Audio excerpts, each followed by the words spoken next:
This video is brought to you by Dr. Kristen R. Bromley's Guitar Method Book Series and Online Music Academy.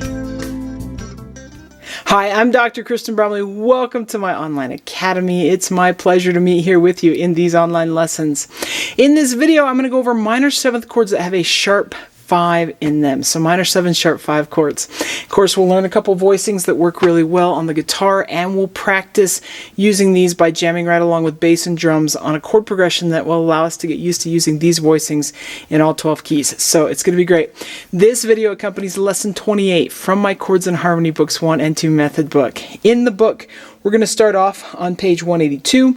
We'll be on pages 182 through 184.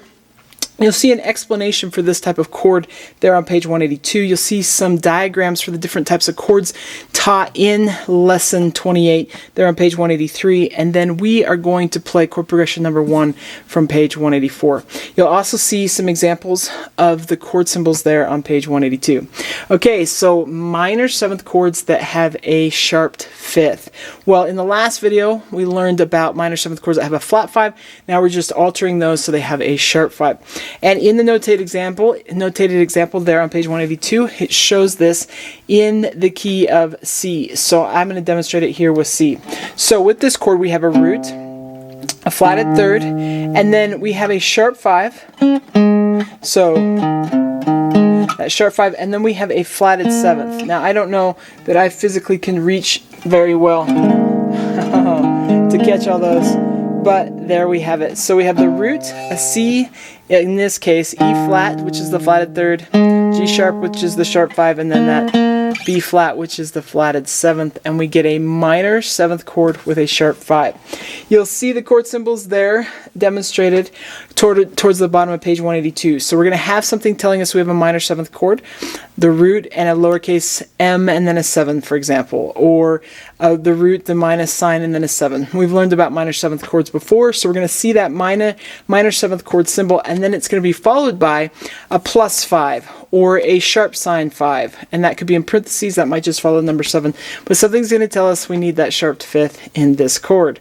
So that's the chord symbol. Let's look at how we play these chords on the guitar. Up here on the board, I have a 6th string form and I have a 5th string form, so one for each of those, which is how we've been going through and doing chords in this lesson series. So nothing new there.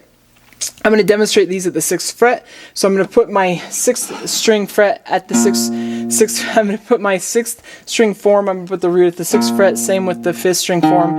So I have a B flat at that 6th fret of the 6th string. So I'm going to be demonstrating that one in B flat, and then the other one's in E flat. So I'll be demonstrating the 5th string form with E flat. Looking at the 6th string form first, there's a couple ways we can figure this. I've got one way up here on the board, but I will demonstrate another one that I often use. So if we stick our index finger on that root in the same fret, 2 strings higher and 3 strings higher, so on the 4th and 3rd strings we're going to put our middle and ring fingers, and then pinky goes 1 fret higher on the 2nd string, and we end up with B flat minor 7 sharp 5 here in this example, since the root is on that B flat at the 6th fret. Great sounding chord. Another way to finger it is to stick your middle finger on the root, ring finger bars across, and then my pinky reaches up to catch that sharp 5 that is right here. I like this one sometimes because if I'm coming from a minor 7th chord, then all I have to do is add my pinky to it if I'm fingering my minor 7th chord in that way. But depending on what I'm playing, one may work better than the other. So that's the 6th string form. Let's look at the 5th string form. With this one, we can use the top string, or we don't have to. It's in parentheses because I oftentimes omit the top string and just mute that string. Not sure it really sounds good to have the 5th doubled up twice, but we'll look at both ways. So our index finger is going to bar across on the root note, which happens at the 5th string, bar across and catch that same fret there on the 3rd string. Then middle finger is going to be 1 fret higher on the 2nd string. Pinky is going to be 3 frets higher on the 4th string, and then ring finger will catch that top string in the same fret as our middle finger if we're going to play it. So I can play it with just the inside 4 strings, and I get a nice minor 7 sharp 5 sound. It's a great sounding chord. I can also double up with that sharp 5 and stick that on the top string with my ring finger. I usually don't do that. Maybe if it was in the melody or there was a reason I wanted to catch it, I would do that. But otherwise, I tend to prefer the sound on the inside 4 strings, and then I just mute the top string. So that's how that one works. So we're going to go ahead and jam together on a chord progression number 1 from page 184.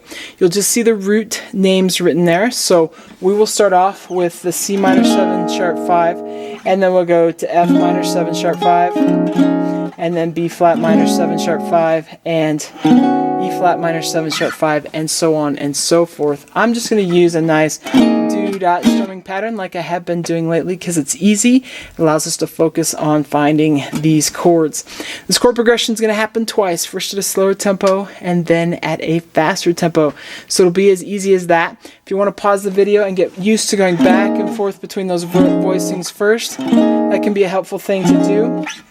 Otherwise, here in the video though, we're just going to go ahead and jam together on this chord progression.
Alright, awesome. In the next 2 videos, we're going to play through the other chord progressions found in lesson 28 in the book. So that's going to give us lots of chances to practice using these chords that we've been learning in the last few lessons, the last 7 lessons plus this one. So 8 lessons worth of learning these different types of chords.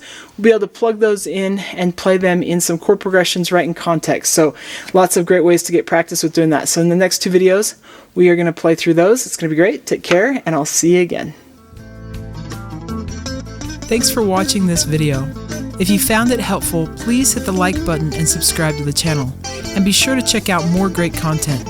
You can find more information about me and my products at kristenbromley.com. Take care.